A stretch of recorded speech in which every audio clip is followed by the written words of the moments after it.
Yo, ako nga pala si Rehedor at ito ang aking entry para sa Process of Illumination 8 tryouts at ang napili kong kalaban ay si Poison 13. Game.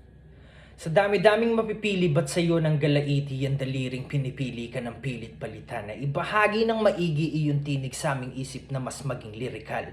Ngunit magbabago din ang ihip sa aming himig sa pagising bagong sibo lilitaw. Mas maabilidad sa sining tas yung gigil literal at ang mga nagawa mo'y kayang-kayang higitan. Hanggang dito ka na lang. Sapagkat huling yugto mo aking pagsisimula. Matagal ko nang nalampasan ng kamalasang malalapas sa sumpa, panglalasong malubha, mga takot at kutya sa pagkatao ko gumapos ngunit di napatumba. Kaya paano ka uubra, Gregor? Kung yung mga napili mong sandatay pudpud na sa daming natarakan kailangan na ng bago, pues ako si Rehedor! Espesyal na opisyal, makabagong tirador sa modernong panahon ng mananakop.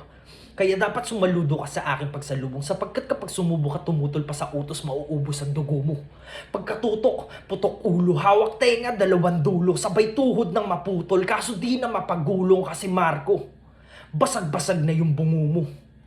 Mula una hanggang dulo yung tugma ko nasa punto't pumupuntos. Kung ako palalamunin mo ng multi, mawawalan ka't mauubos. Para lamang mawala ang kanyang yabang, kailangan na agarang makaranas ng malalang pangahatak pababa at mapagapang ng malamang kayang-kaya yang madrama na madarag ng harapan habang ako ay panatag parangalan. Parangalan mapalawak magawa ang mga dapat nagawa mo na masayang pasalamat ka pa nga at simula pa lang to ng pagsasala, Poison, wag ka munang mamangha dyan.